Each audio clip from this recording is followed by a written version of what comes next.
Alright, so for testing purposes, we've already located the rig. We're off the table, and I'll show you in a second. But before filling system, please make sure that each fitting, as well as unused ports, are completely sealed. If there is any case of leak, immediately turn off the power and clean the leak.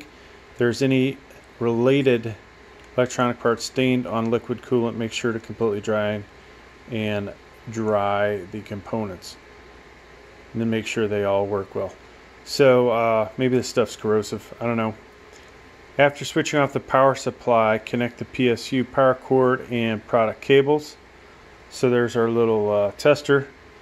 And then fill the coolant in the reservoir. So then place your PSU outside the case and attach it to the pump's 4-pin Molex connector. Turn on the power of PSU and make the rest of the system fills up. So some poor English in this, which tells me this is probably Chinese made.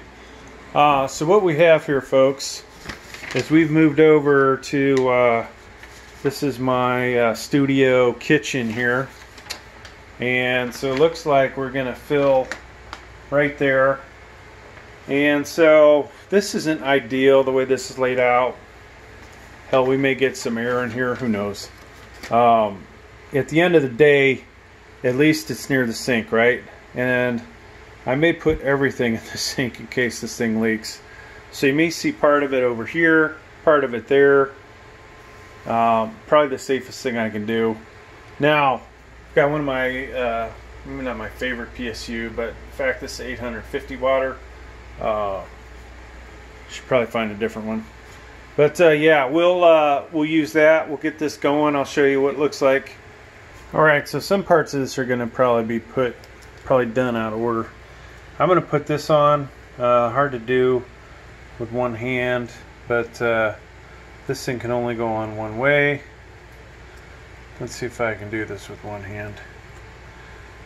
And I don't currently have the power supply plugged in, alright, just in case you're wondering. Alright, so that's on there. Now, Molex connector,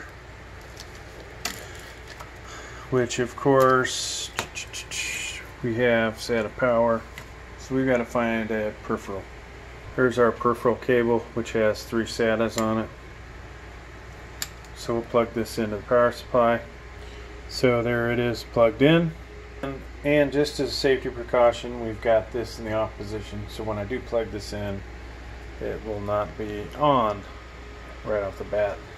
Alright folks, so we're going to connect the SATA here, or excuse me, the Molex. Once again, won't be able to do that with one hand, but this is the connection I'm going to make. And there it is, connected. So the interesting part now is, how do you get that off of there?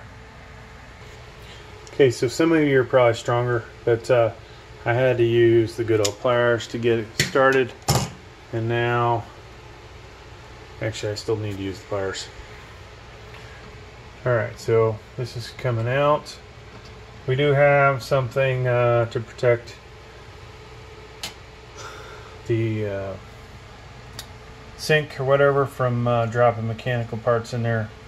Now what I took off does have a O-ring on it. So now our bottle, we're going to take this part off.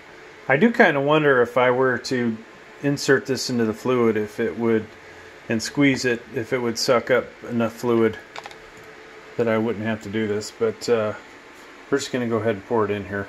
And there is an additional seal on here. Alright, so we punched a hole through there. We're probably going to make a mess here, folks. Alright, so I ended up pouring directly from here into there, and we didn't fill it all the way to the top, but we were ready to put the nozzle back on here and start filling this thing. Now this is probably going to take a while.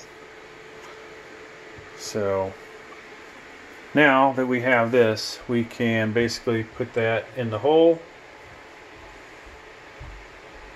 like so, and then we'll fill it up. So it's not just automatically coming out. You got to squeeze it, and you should be able to see a little bit of it running.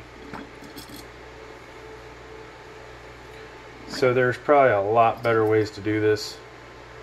To be honest with you, I think a funnel would have worked better.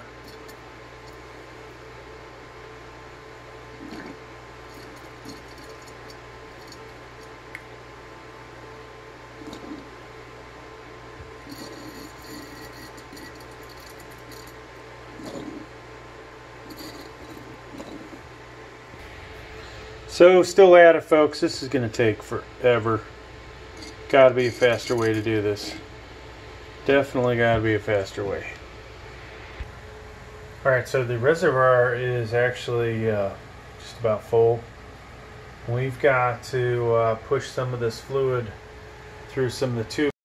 Reservoir is full. We've got to push some of this fluid through some of the tubings, which means getting the pump going. So once again, this thing's connected.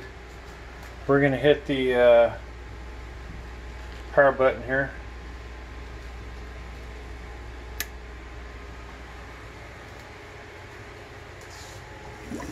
And wow, there it goes, folks. Just that fast.